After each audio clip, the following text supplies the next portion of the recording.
अस्सलाम वालेकुम dear students, कैसे हैं आप सब लोग। हमारा जो आज का टॉपिक है वो बीएस और बीएससी लेवल्स के लिए है, photo electric effect modern physics से। तो जैसा कि आप जानते हैं कि 20th सेंचुरी के तकरीबन एंड तक यानी कि 1995 या 1990s तक जो फिजिक्स में बहुत सारा काम हो चुका था। आइंस्टाइन थी वो हमारे मोशंस को, हेवनली बॉडीज को और दूसरी जो डायनामिक से रिलेटेड चीज़ें उनको बहुत अच्छी तरह से एक्सप्लेन कर रहे थे। हीट एंड थर्मोडायनामिक्स की बहुत सारी इक्वेशंस ऑलमोस्ट कंप्लीट हो चुकी थी। इसके अलावा लाइट के बारे में भी डिसाइड हो चुका था। मैक्सवेल की जो इक्वेशंस हैं उनसे ये डिसाइड हो चुका था कि लाइट जो है वो एक इलेक्ट्रोमैग्नेटिक वेव है। इससे पहले लाइट के बारे में भी बहुत बहस थी कि लाइट एक वेव है। न्यूटन ने कहा नहीं, लाइट जो है वो एक स्ट्रीम ऑफ पार्टिकल्स है, ठीक है। हाइजेंस ने कहा नहीं, लाइट एक वेव है। तो ये बात भी क्लियर हो चुकी थी कि लाइट एक इलेक्ट्रोमैग्नेटिक वेव्स है फ्रॉम मैक्सवेल इक्वेशंस। तो जितनी भी फिजिक्स की ब्रांचेज हैं उन सब में तकरीबन बहुत सारा काम हो चुका था। उस वक्त लोगों का ख्याल ये था कि अब फिजिक्स में जितना काम हो गया है इसमें अब कोई कैरियर नहीं है फिजिक्स में फर्दर, यानी कि फिजिक्स में मतलब ये कि फिजिक्स में अब कुछ भी डिस्कवर करने वाला रह नहीं गया। तमाम चीजें हमने कर ली हैं, अब कोई इन्वेंशन, कोई डिस्कवरी फिजिक्स की नहीं रहती। लिहाजा अब इसमें कोई स्कोप नहीं है। अगर आप अपना करियर बनाना चाहते हैं तो आप किसी और फील्ड को सिलेक्ट करें, ठीक है जी। उस जमाने में जो फिजिक्स की नेचर थी वो ऑलमोस्ट डिटर्मिनिस्टिक थी, जिसे हम न्यूटोनियन मैकेनिक्स के साथ उसको एक्सप्लेन करते हैं। डिटर्मिनिस्टिक नेचर से मुराद है कि आप बता सकते हैं कि कुछ अगर आपके पास किसी सिस्टम की कुछ इंफॉर्मेशन हो तो आप ये बता सकते हैं कि आफ्टर सम टाइम इसकी जो नेक्स्ट स्टेट होगी सिस्टम की वो क्या होगी। लेकिन लेट 20th सेंचुरी में हमारे पास एक प्रॉब्लम आया ब्लैक बॉडी रेडिएशन के नाम से। That was the trigger point, सबसे पहला प्रॉब्लम। अब हमने ब्लैक बॉडी का जो स्पेक्ट्रम था, ब्लैक बॉडी से जो इलेक्ट्रोमैग्नेटिक रेडिएशंस निकलती हैं उसके स्पेक्ट्रम को जब हमने ड्रॉ करने की कोशिश की, एक्सपेरिमेंटल उसका हमने जब कर्व हासिल किया और उसके लिए एक थ्योरेटिकल मॉडल बनाने की कोशिश की तो हम उसमें फेल होते रहे। बहुत सारे अटेम्प्ट्स किए, बहुत सारे साइंटिस्ट ने उस जमाने में, रेले जीन्स ने किया, ठीक है जी, वेन्स ने किया, स्टीफन बोल्ट्जमैन। तो एक्चुअली उसमें ये होता था कि वो जो कर्व था, हमारी जो थ्योरेटिकल मॉडल थे उस पूरे कर्व को एक्सप्लेन नहीं करते थे। कुछ हमारे मॉडल जो थे वो उस कर्व के कुछ हिस्से को एक्सप्लेन कर रहे थे और कुछ हमारे मॉडल्स हमारे कर्व के कुछ हिस्से को एक्सप्लेन कर रहे थे। एक्सीडेंटली उस वक्त मैक्स प्लांक ने ये कहा कि जो एनर्जी है, एक्चुअली उस जमाने में हम ये सोच रहे थे कि जो एनर्जी होती है, इलेक्ट्रोमैग्नेटिक रेडिएशन जो एनर्जी कैरी करती हैं वो एनर्जी कंटिन्यूसली स्प्रेड आउट होती है, वो एनर्जी यूनिफॉर्मली स्प्रेड आउट होती है, ठीक है। लेकिन उस जमाने में मैक्स प्लांक ने पहले तो मैथमेटिकली उसने इस प्रॉब्लम को सॉल्व करने की कोशिश किया। तो मैथमेटिकली उसने जो थ्योरेटिकल मॉडल दिया उस कर्व को एक्सप्लेन करने में, उस मॉडल ने उस ब्लैक बॉडी के कर्व को मुकम्मल तौर पर एक्सप्लेन कर दिया। लेकिन उस वक्त मैक्स प्लांक को भी नहीं पता चला कि उसने ये क्या कर दिया। उसके लिए जस्ट वो एक मैथमेटिकल मॉडल था। उसके बाद फिर इस बात पे रिसर्च हुई तो ये बात सामने आई कि जो एनर्जी होती है वो कंटिन्यूसली स्प्रेड आउट नहीं होती। इलेक्ट्रोमैग्नेटिक रेडिएशंस के अंदर या किसी भी फिनोमेना में जो एनर्जी होती है वो कंटिन्यूसली स्प्रेड आउट नहीं होती, बल्कि एनर्जी हमेशा छोटे छोटे चंक्स की सूरत में, जिसको हम क्वांटा, मैक्स प्लांक ने इसके लिए क्वांटा का वर्ड यूज किया, एनर्जी छोटे छोटे क्वांटा की शक्ल में या छोटे छोटे चंक्स की शक्ल में होती है जो कि क्वांटाइज्ड होती है। तो आगे चल के हम ये भी एक्सप्लेन करेंगे कि क्वांटाइज्ड एनर्जी से क्या मुराद है और कॉन्टिन्यूअस एनर्जी से क्या मुराद है। तो ब्लैक बॉडी रेडिएशन का जब प्रॉब्लम सॉल्व हुआ तो अगला जो नेक्स्ट प्रॉब्लम था that was photo electric effect. तो हमारा जो आज का टॉपिक है ये फोटो इलेक्ट्रिक इफेक्ट के मुतालिक है। तो सबसे पहले तो हम ये जानेंगे कि फोटो इलेक्ट्रिक इफेक्ट क्या होता है, फिर हम उन प्रॉब्लम्स को देखेंगे जिनको हमने फेस किया और फिर हम एंड पे आइंस्टाइन की जो एक्सप्लेनेशन थी जिसकी बुनियाद पे 1921 में उसको नोबेल प्राइज भी मिला, उसको भी हम डिस्कस करेंगे। तो स्टार्ट करते हैं जी हम फोटो इलेक्ट्रिक इफेक्ट की डेफिनेशन से। If light of suitable frequency, ये सूटेबल फ्रीक्वेंसी बहुत इंपॉर्टेंट वर्ड है। If light of suitable frequency is made to fall over a metal surface it ejects electron from metal surface, this is called photo electric effect. यानी कि जब भी आप light shine करेंगे किसी भी मेटल सरफेस के ऊपर तो उस मेटल सरफेस से, अब शर्त यहां पर यह है कि उस लाइट की जो फ्रीक्वेंसी है it must be some suitable frequency. ये सूटेबल फ्रीक्वेंसी क्या है इसको भी हम देखते हैं। तो उस मेटल सरफेस से इलेक्ट्रॉन्स निकलेंगे, ठीक है जी। इस फिनोमेना को हम कहते हैं फोटो इलेक्ट्रिक इफेक्ट और इस इससे जो इलेक्ट्रॉन्स निकलते हैं उन्हें हम कहते हैं फोटो इलेक्ट्रॉन्स। ठीक हो गया। तो अब कौन से वो प्रॉब्लम्स थे जिनकी बुनियाद पे क्लासिकल फिजिक्स उनको एक्सप्लेन नहीं कर पाई या फेल्स टू एक्सप्लेन, और उसके बाद हमने उसको एक्सप्लेन किया on the basis of modern physics. तो सबसे पहला जो प्रॉब्लम था दैट वाज इंटेंसिटी प्रॉब्लम। हम इन प्रॉब्लम्स को बारी बारी एक्सप्लेन करते हैं। उसके बाद हमारे पास था फ्रीक्वेंसी प्रॉब्लम, और उसके बाद हमारे पास था टाइम डिले। उससे पहले हम जरा ये एक्सपेरिमेंटल सेटअप देख लेते हैं फोटोइलेक्ट्रिक इफेक्ट का, किस तरह से लाइट शाइन करते हैं आप और किस तरह से इलेक्ट्रॉन्स वहां से इमिट होते हैं। तो ये हमारे पास एक छोटा सा सेटअप आपके सामने है जी। यहाँ देखिए, ये एक इवैक्यूएटेड ग्लास ट्यूब है, ठीक है, इसमें एयर नहीं है, और इसको हमने, इसमें दो आपको कैथोड नजर आ रहे हैं, सॉरी, दो आपको इलेक्ट्रोड नजर आ रहे हैं, एक एनोड है और एक कैथोड है। हम यहां पर क्या करेंगे, लाइट शाइन करेंगे ओवर कैथोड सरफेस। ठीक है, ये जो कैथोड है ये किसी मेटल का बना हुआ है, ठीक है। यहां हम लाइट शाइन करेंगे कैथोड सरफेस के ऊपर। तो जो ही कैथोड सरफेस के ऊपर लाइट पड़ेगी, उस लाइट की वजह से वहां से इलेक्ट्रॉन्स निकलेंगे। अब चूंकि इसका पोटेंशियल नेगेटिव है और एनोड का पोटेंशियल पॉजिटिव है, तो एनोड क्या करेगा, एनोड इन फोटो इलेक्ट्रॉन्स को अपनी तरफ अट्रैक्ट करेगा। ये आपको नजर आ रहे हैं कि ये कैथोड से निकल रहे हैं और एनोड की तरफ जा रहे हैं। हमने कैथोड और एनोड को कनेक्ट किया हुआ है एक पोटेंशियल सोर्स के साथ, बैटरी के साथ, और उसके साथ हमने यहां पर एक वोल्ट मीटर लगाया है पोटेंशियल को मेजर करने के लिए, और यहां पर हमने एक एमीटर लगाया हुआ है। एमीटर इसलिए लगाया है कि जब ये इलेक्ट्रॉन्स एक्सटर्नल सर्किट में आएंगे, तो एक्सटर्नल सर्किट में आने के बाद इनके फ्लो की वजह से एक करंट पैदा होगा जिसे हम कहेंगे फोटो इलेक्ट्रिक करंट। तो ये सिंपल सा एक्सपेरिमेंटल सेटअप है किस तरह से हमने ऑब्जर्व करना है फोटो इलेक्ट्रिक इफेक्ट को। तो बच्चों, चलते हैं हम अपने सबसे पहले प्रॉब्लम की तरफ, दैट इज इंटेंसिटी प्रॉब्लम। अब अकॉर्डिंग टू क्लासिकल फिजिक्स, हमारी जो क्लासिकल फिजिक्स है वो कहती है कि लाइट की जो एनर्जी होती है, इलेक्ट्रोमैग्नेटिक रेडिएशंस की जो एनर्जी होती है, energy is proportional to amplitude square. ये बात बिल्कुल सही है। इसका मतलब है कि आप अगर डिम लाइट यूज करोगे उसकी इंटेंसिटी कम होगी, उसमें एनर्जी भी कम होगी, और अगर आप ब्राइट लाइट यूज करोगे, यानी कि लाइट का एम्पलीट्यूड जितना ज्यादा होगा उसमें जितनी ज्यादा वेव नंबर ऑफ अपना वेव्स होंगी, ठीक है, उतनी ही ज्यादा उसकी इंटेंसिटी होगी। इट मींस उतनी ही ज्यादा उसकी एनर्जी होगी। तो ये बात बिल्कुल सही है, अगर आप लाइट की इंटेंसिटी बढ़ाते हो तो उसकी एनर्जी भी बढ़ जाती है, लेकिन किस तरह से बढ़ जाती है ये हम आगे देखते हैं। तो सबसे पहले अगर आप लाइट की इंटेंसिटी बढ़ाओ, आप डिम लाइट की बजाय ब्राइट लाइट यूज करो, तो ब्राइट लाइट में ज्यादा एनर्जी होगी as compare to dim light.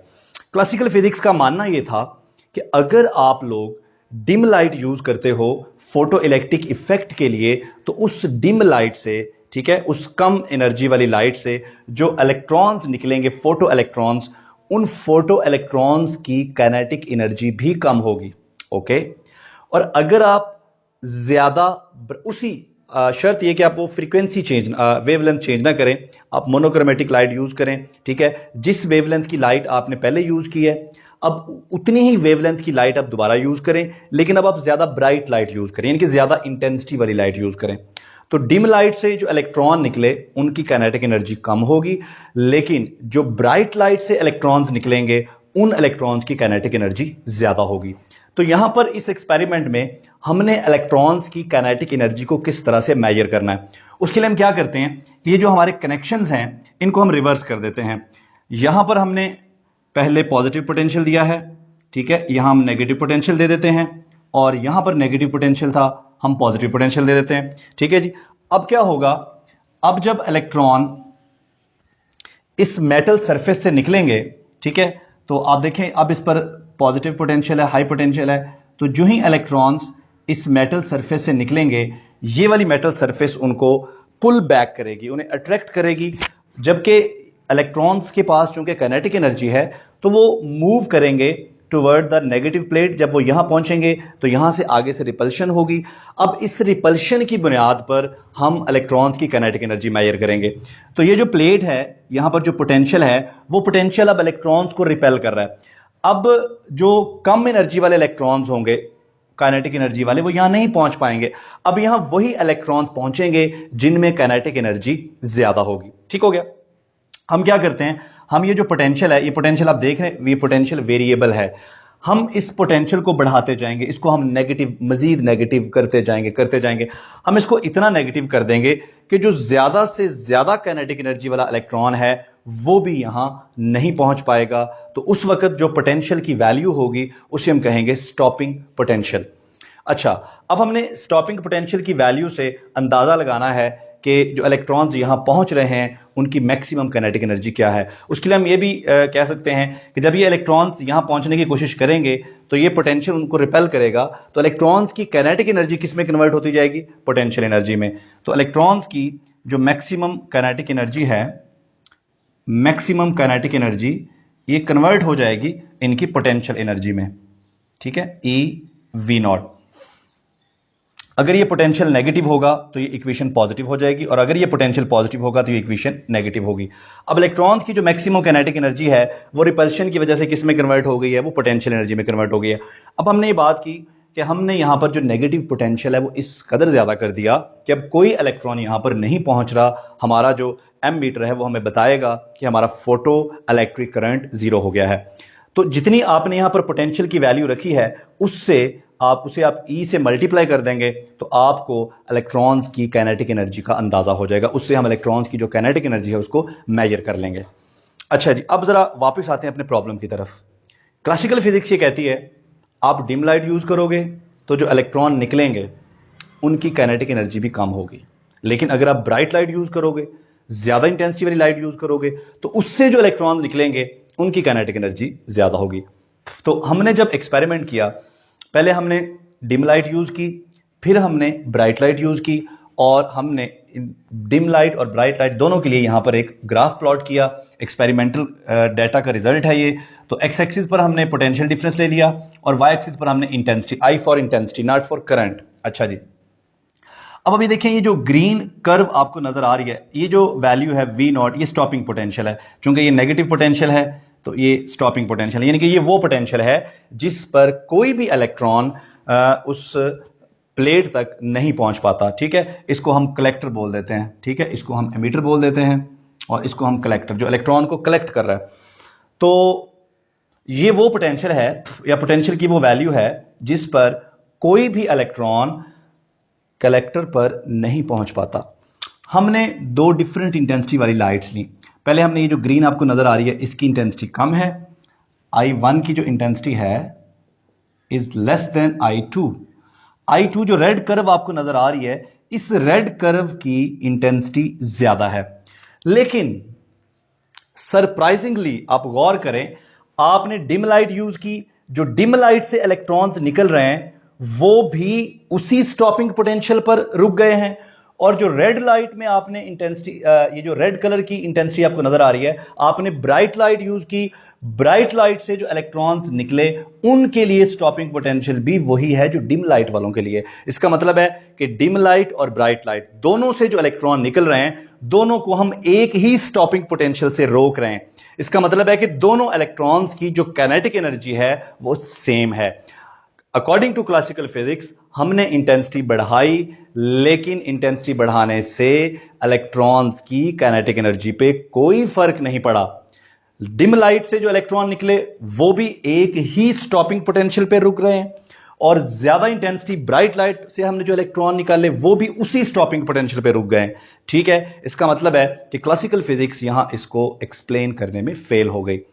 तो आगे चल के हम इसको एक्सप्लेन करेंगे on the basis of modern physics या क्वांटम मैकेनिक्स। तो जी, ये सबसे पहला प्रॉब्लम था जिसको हमने इंटेंसिटी प्रॉब्लम का नाम दिया है, जिसको क्लासिकल फिजिक्स एक्सप्लेन नहीं कर पाई। हमारा जो नेक्स्ट प्रॉब्लम है वो है जी फ्रीक्वेंसी प्रॉब्लम। फ्रीक्वेंसी प्रॉब्लम ये है, हमारी जो क्लासिकल फिजिक्स है वो ये कहती है कि अगर आप किसी भी फ्रीक्वेंसी की, किसी भी वेवलेंथ की आप लाइट यूज करें तो उसको फोटो इलेक्ट्रिक इफेक्ट उससे होना चाहिए। उस लाइट को इलेक्ट्रॉन्स जो है वो इजेक्ट करवाने चाहिए मेटल सरफेस से। ठीक है, लेकिन हमने ये करके देखा, हमने डिफरेंट फ्रीक्वेंसीज की लाइट यूज करके देखी, लो फ्रीक्वेंसी की और हाई फ्रीक्वेंसी की, लेकिन हमने देखा कि अगर लाइट की फ्रीक्वेंसी एक खास वैल्यू तक नहीं होती तो उससे फोटो इलेक्ट्रिक इफेक्ट नहीं होता। ठीक है, उस खास वैल्यू को हम कहते हैं थ्रेशहोल्ड फ्रीक्वेंसी। मिनिमम फ्रीक्वेंसी, कम से कम फ्रीक्वेंसी जिससे फोटो इलेक्ट्रिक इफेक्ट हो सकता हो, उसे हम कहते हैं थ्रेशहोल्ड फ्रीक्वेंसी, और इसको हम रिप्रेजेंट करेंगे एफ नॉट से। ठीक है जी। तो अगर लाइट की फ्रीक्वेंसी थ्रेशहोल्ड फ्रीक्वेंसी के बराबर नहीं होती तो उसे फोटो इलेक्ट्रिक इफेक्ट नहीं होता। लेकिन क्लासिकल फिजिक्स कहती है कि आप लाइट शाइन करते रहो मेटल सरफेस पे, लाइट की फ्रीक्वेंसी कुछ भी हो, ठीक है, लाइट की वेवलेंथ कुछ भी हो, आप लाइट शाइन करते रहो, एक टाइम आएगा जब जरूर इलेक्ट्रॉन्स वहां से निकलेंगे। कॉन्सेप्ट वही है क्लासिकल फिजिक्स का कि जो एनर्जी होती है ना इलेक्ट्रोमैग्नेटिक रेडिएशंस में, वो एनर्जी कॉन्टिन्यूसली स्प्रेड आउट होती है, यूनिफॉर्मली स्प्रेड आउट होती है। ठीक हो गया। तो ये था दूसरा प्रॉब्लम, फ्रीक्वेंसी प्रॉब्लम, जिसको क्लासिकल फिजिक्स एक्सप्लेन नहीं कर पाई। उसके बाद हमारे पास जो तीसरा प्रॉब्लम है दैट इज टाइम डिले। अब अकॉर्डिंग टू क्लासिकल फिजिक्स अगर आप डिम लाइट यूज करते हो तो डिम लाइट से फोटो इलेक्ट्रिक इफेक्ट स्टार्ट होने में कुछ टाइम लगता है, कुछ डिले आता है। उसका मानना यह है कि जब आप लाइट शाइन करते हो जो कि डिम होती है, उसमें एनर्जी कम होती है, तो इलेक्ट्रॉन्स एनर्जी को एब्जॉर्ब करते रहते हैं। तो जब वो सफिशिएंट एनर्जी उनके पास आ जाती है कि वो एटम से जो है वो बाहर निकल आए, फ्री इलेक्ट्रॉन्स हो जाएं, तो उस वक्त तक जो है वो उसको एब्जॉर्ब करते रहेंगे, जिससे थोड़ा टाइम डिले आएगा। लेकिन अगर आप डिम की बजाय ब्राइट लाइट यूज करें, ज्यादा इंटेंस लाइट यूज करें, तो उसकी वजह से फौरन ही इलेक्ट्रॉन्स मेटल सरफेस से निकल आएंगे। ठीक है, कोई टाइम डिले नहीं आएगा। लेकिन एक्सपेरिमेंटली हमने देखा कि there was no time delay. अब जो ही लाइट शाइन करते हैं फौरन ही फोटो इलेक्ट्रॉन्स वहां से निकल आते हैं। तो ये तीसरा प्रॉब्लम था, टाइम डिले प्रॉब्लम, जिसको हमारी क्लासिकल फिजिक्स एक्सप्लेन नहीं कर पाई। अब ये जो तीनों प्रॉब्लम्स हैं इनको हम एक्सप्लेन करते हैं on the basis of modern physics. इसको हम कह सकते हैं जी Einstein explanation of photo electric effect. ठीक है, आइंस्टाइन ने जो फोटो इलेक्ट्रिक इफेक्ट को एक्सप्लेन किया। ठीक है जी, आइंस्टाइन्स एक्सप्लेनेशन।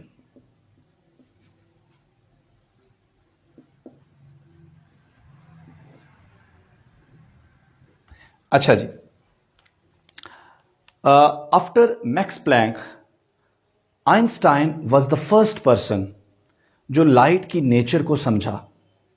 ठीक है, क्वांटा का या क्वांटाइजेशन का जो कॉन्सेप्ट है वो जरूर मैक्स प्लैंक ने दिया, लेकिन उसको बहुत ही खूबसूरत अंदाज में आइंस्टाइन ने एक्सप्लेन किया। आइंस्टाइन ने कहा कि लाइट की जो एनर्जी है, इलेक्ट्रोमैग्नेटिक रेडिएशंस की जो एनर्जी है, वो यूनिफॉर्मली स्प्रेड आउट नहीं होती, बल्कि वो एनर्जी छोटे छोटे एनर्जी पैकेट्स की शक्ल में होती है, जिसे हम फोटॉन कहते हैं। फोटॉन का वर्ड पहली दफ़ा आइंस्टाइन ने यूज़ नहीं किया था, ये एक और केमिस्ट थे, उन्होंने इस वर्ड को 1926 या 1932, मुझे एग्जैक्ट याद नहीं, उस ईयर में यूज़ किया। तो उन एनर्जी पैकेट्स को, वो जो चंक्स ऑफ एनर्जी हैं, ठीक है, उनको फोटॉन्स का नाम बाद में दिया गया। अच्छा, आप इसको यूं समझ सकते हैं कि आपके पास दो टब हैं पानी के भरे हुए। ठीक है, दोनों में बराबर पानी है।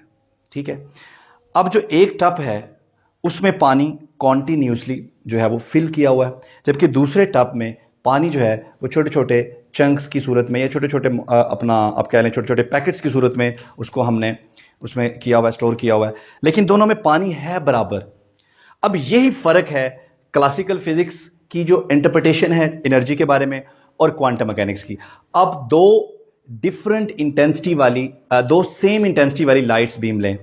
ठीक है, अब कोई भी किसी भी वेवलेंथ की या किसी भी फ्रीक्वेंसी की आप जो लाइट लेते हैं, आप जो रेडिएशन लेते हैं, उनमें जो एनर्जी होती है वो छोटे छोटे एनर्जी पैकेट्स की शक्ल में होती है, जिसको हम फोटॉन कहते हैं। मिसाल के तौर पर मैं यहां रफली एक एग्जांपल ले रहा हूं। ठीक है, ये मेरे पास दो डिफरेंट लाइट बीम्स हैं, इनको लाइट बीम्स आप समझ लीजिए।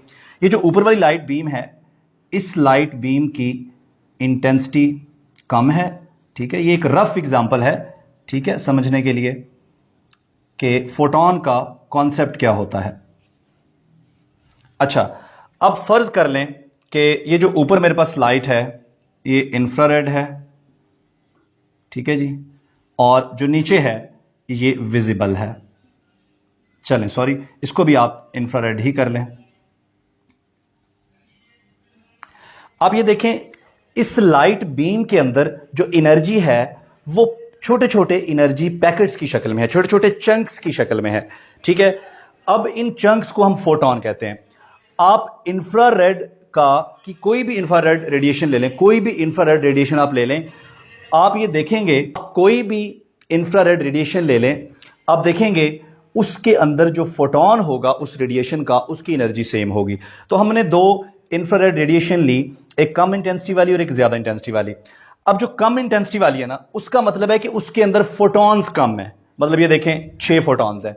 और जो ज्यादा इंटेंसिटी वाली इंफ्रारेड है ना, उसका मतलब है कि उसमें फोटॉन्स ज्यादा हैं, आप देख रहे हैं कि 8 फोटॉन्स हैं। लेकिन ये दोनों चूंकि इंफ्रारेड हैं, इसलिए इस बीम और इस बीम, दोनों बीम्स के जो फोटॉन्स हैं उनकी एनर्जी होगी सेम, लेकिन बस फर्क ये होगा इंटेंसिटी कम होने से जो नंबर ऑफ फोटॉन्स हैं वो कम हो जाएंगे और इंटेंसिटी ज्यादा होने से नंबर ऑफ फोटॉन्स ज्यादा हो जाएंगे, लेकिन हर इंडिविजुअल फोटॉन की जो एनर्जी है वो सेम ही होगी। ठीक है, मैं एक और रफ एग्जांपल लेता हूं। मिसाल के तौर पर मैं कहता हूं कि इस एक फोटॉन की जो एनर्जी है वो 10 जो है, या आप उसको 0.5 MeV कह लें। ठीक है, ठीक है जी, ये एक फोटॉन की एनर्जी 0.5 MeV है। अब इंफ्रारेड रेडिएशन जहां कहीं भी होगी, उसका जो फोटॉन है उसकी एनर्जी इतनी ही होगी, लेकिन इंटेंसिटी कम ज्यादा करने से बस ये फर्क पड़ेगा कि नंबर ऑफ फोटॉन्स कम हो जाएंगे या नंबर ऑफ फोटॉन्स ज्यादा हो जाएंगे, लेकिन हर इंडिविजुअल फोटॉन की एनर्जी क्या रहेगी, सेम रहेगी। तो अब हम जरा इस प्रॉब्लम को एक्सप्लेन करते हैं कि इंटेंसिटी बढ़ाने से जो इलेक्ट्रॉन्स की काइनेटिक एनर्जी है वो क्यों नहीं बढ़ी। तो बच्चों, जब आपने इंटेंसिटी बढ़ाई, इंटेंसिटी बढ़ाने का मतलब है कि हमारी जो बीम थी उस बीम में हमने नंबर ऑफ फोटॉन ज्यादा कर दिए। अब एक फोटॉन, ठीक है, एक फोटॉन सिर्फ एक इलेक्ट्रॉन से इंटरेक्ट करता है। ठीक है, इसका मतलब है कि जब आप लाइट शाइन करोगे, एक फोटॉन से एक ही इलेक्ट्रॉन निकलेगा, एक इलेक्ट्रॉन एक ही फोटॉन को एब्जॉर्ब करेगा, तो 1 फोटॉन फॉर 1 इलेक्ट्रॉन। अच्छा जी, तो अगर ये कम इंटेंसिटी वाली बीम, जिसमें ये एक रफ एग्जांपल है, मैं बार बार बता रहा हूं, इसमें अगर 6 फोटॉन्स हैं तो ये 6 ही इलेक्ट्रॉन्स को निकालेगी। अगर ये दूसरी बीम को आप देखें, है ये इंफ्रारेड ही, ये भी इंफ्रारेड ही है, दोनों की वेवलेंथ सेम है, फ्रीक्वेंसी सेम है, लेकिन इसकी इंटेंसिटी ज्यादा है, यानी कि इसमें एनर्जी ज्यादा। अब एनर्जी किस सूरत में ज्यादा है कि इसके अंदर नंबर ऑफ फोटॉन ज्यादा हैं। तो इसमें अगर 8 फोटॉन्स हैं तो ये 8 इलेक्ट्रॉन्स निकालेगी।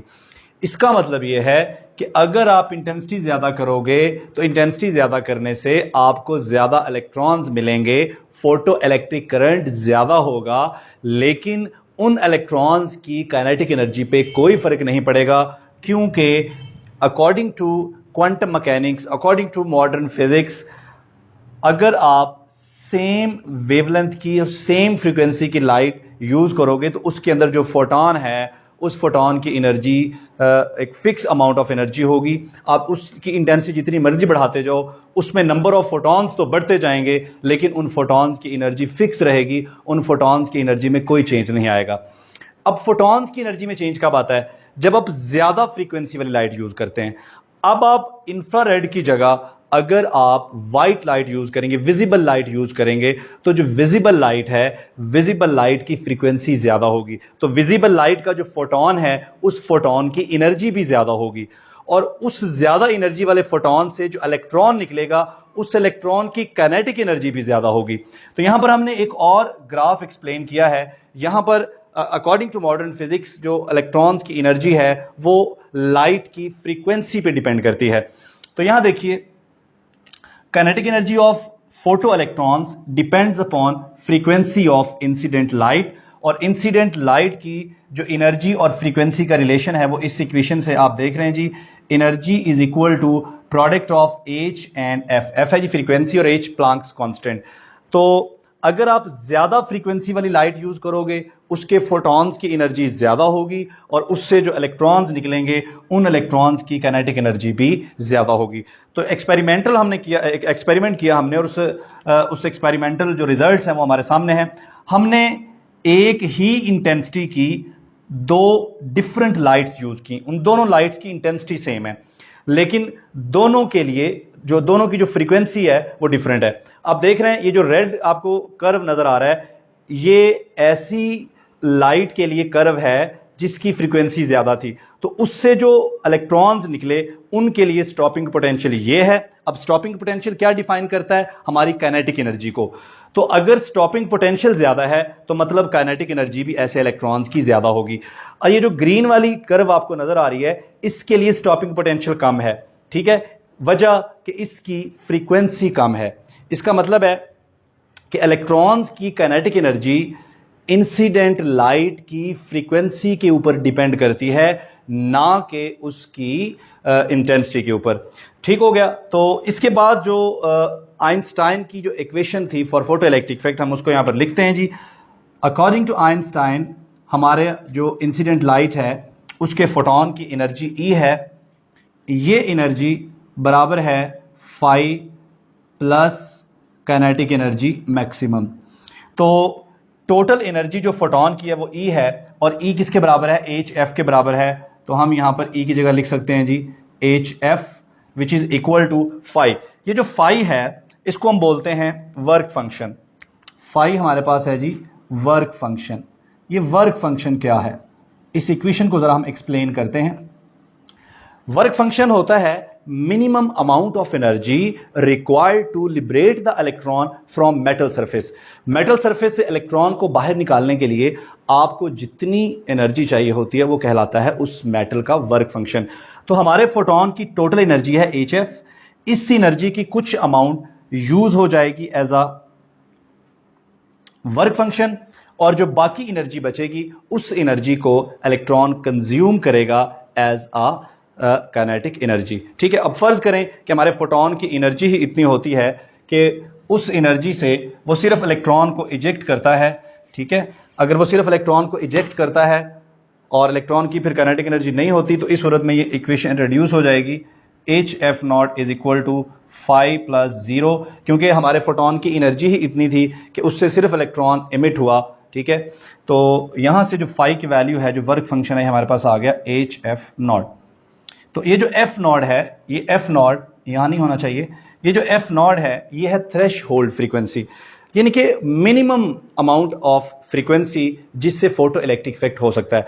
अब थ्रेश होल्ड फ्रीक्वेंसी की जरूरत क्यों पेश आती है? जरा थोड़ा सा ज्यादा नहीं, थोड़ा सा इसको भी हम एक्सप्लेन कर देते हैं कि थ्रेश होल्ड फ्रीक्वेंसी की हमें जरूरत क्यों पेश आती है। अब ये तो हमने डिसाइड कर लिया कि हर वेवलेंथ या हर फ्रीक्वेंसी की जो लाइट होगी उसका जो फोटोन होगा उसकी एनर्जी डिफरेंट होगी। अब जितनी ज्यादा फ्रीक्वेंसी वाली रेडिएशन यूज करेंगे उनके अंदर जो फोटॉन्स होंगे उनकी एनर्जी उतनी ही ज्यादा होगी। तो ये बात हम ऑलरेडी कर चुके हैं। अब फर्ज करें हमारे पास ये एक एटम है जी, ठीक है, मेटल सरफेस का ये कोई भी एटम है, और इस एटम का जो सबसे आखिरी ऑर्बिट है यहां से हमें एक इलेक्ट्रॉन चाहिए, ठीक है, जिसको हमने फ्री करवाना है। आप इसके ऊपर लाइट शाइन करते हो। अब लाइट किस फॉर्म में आएगी? लाइट आएगी फोटोन की शक्ल में। ठीक है। अब फर्ज करें कि इस फोटोन की जो फ्रीक्वेंसी है या इसकी जो एनर्जी है वो इस मेटल के जो आयोनाइजेशन एनर्जी है उसके बराबर नहीं है, क्योंकि इस इलेक्ट्रॉन को यहां से बाहर निकालने के लिए हमें इतनी एनर्जी देनी होगी जितनी इस मेटल की आयोनाइजेशन एनर्जी है। लेकिन ये जो इंसिडेंट फोटोन है, इस फोटोन में इतनी एनर्जी नहीं है कि इसकी आयोनाइजेशन एनर्जी के बराबर हो कि वो इसको बाहर निकाल सके। तो आप इस लाइट की इंटेंसिटी कम कर दो या ज्यादा, आप एक फोटोन शाइन करो या 10 या 20 या 100, कोई भी फोटोन इस इलेक्ट्रॉन को यहां से इमिट नहीं करेगा। क्यों नहीं करेगा? क्योंकि जितनी आयोनाइजेशन क्योंकि एक फोटोन ने एक ही इलेक्ट्रॉन से इंटरेक्ट करना है। ठीक है। तो जितनी इस मेटल की आयोनाइजेशन एनर्जी है, अगर उतनी एनर्जी वाला फोटोन नहीं है तो वो उसको बाहर नहीं निकालेगा। इसलिए हर किस्म की फ्रीक्वेंसी पे, क्लासिकल फिजिक्स ये कहती थी कि हर किस्म की फ्रीक्वेंसी पे फोटो इलेक्ट्रिक इफेक्ट होना चाहिए। लेकिन हमने देखा कि जब तक एक सर्टेन स्पेसिफिक वैल्यू, कम से कम एक वैल्यू नहीं होती फ्रीक्वेंसी की, तब तक फोटो इलेक्ट्रिक इफेक्ट नहीं होता। अगर आप उस थ्रेश होल्ड फ्रीक्वेंसी से कम फ्रीक्वेंसी वाली लाइट यूज़ करोगे तो उससे फोटो इलेक्ट्रिक इफेक्ट नहीं होगा। तो ये हमने इसको एक्सप्लेन किया जी on the basis of quantum physics, on the basis of modern physics, और साथ में हमने आइंस्टाइन की जो एक्सप्लेनेशन थी फोटो इलेक्ट्रिक इफेक्ट की, जिस बुनियाद पे उसे नोबेल प्राइज़ मिला, उसको भी हमने एक्सप्लेन कर दिया। अब एंड पे हमारा एक प्रॉब्लम रह गया, इंटेंसिटी प्रॉब्लम हमने एक्सप्लेन कर दिया, हमने फ्रीक्वेंसी प्रॉब्लम भी एक्सप्लेन कर दिया। अब एक प्रॉब्लम रह गया हमारा टाइम डिले प्रॉब्लम। अब जो हमारी क्लासिकल फिजिक्स है वो ये कहती थी कि आप अगर डिम लाइट यूज़ कर रहे हो और फोटो इलेक्ट्रिक इफेक्ट नहीं हो रहा तो आप थोड़ा वेट करो, लाइट उस पर शाइन करते रहो, इलेक्ट्रॉन एनर्जी एब्जॉर्ब करता रहेगा। एक ऐसा टाइम आएगा जब वो इलेक्ट्रॉन के पास इतनी इनफ एनर्जी होगी कि वो उस मेटल सरफेस से निकल आएगा, वो फ्री इलेक्ट्रॉन हो जाएगा। But according to modern physics हर लाइट की एक अपनी फ्रीक्वेंसी होती है और उसकी फ्रीक्वेंसी की वजह से उस रेडिएशन का जो फोटोन होता है उसकी भी एक सर्टेन स्पेसिफिक एनर्जी होती है।